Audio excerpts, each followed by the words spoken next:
রাজধানীতে অটোরিকশা বন্ধের ঘোষণার প্রতিবাদে অবরোধ কর্মসূচি পালন করছেন চালকরা। আজ সকাল থেকে রাজধানীর মিরপুরের বিভিন্ন এলাকায় হাতে লাঠি নিয়ে সড়ক অবরোধ করে রেখেছেন তারা। রোববার সকাল 10টা থেকে মিরপুর 1 ও 10 নম্বর এবং আগারগাঁও এলাকায় সড়ক অবরোধ করে রেখেছেন অটোরিকশা চালকরা।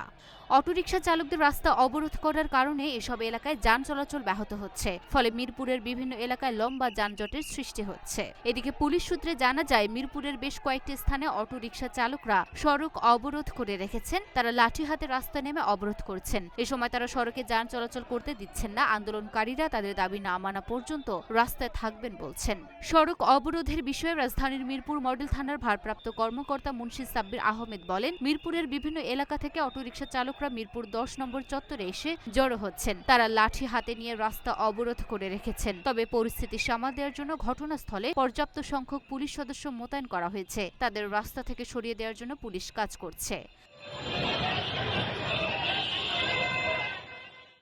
Luna Afroz Nipa, Dhaka post.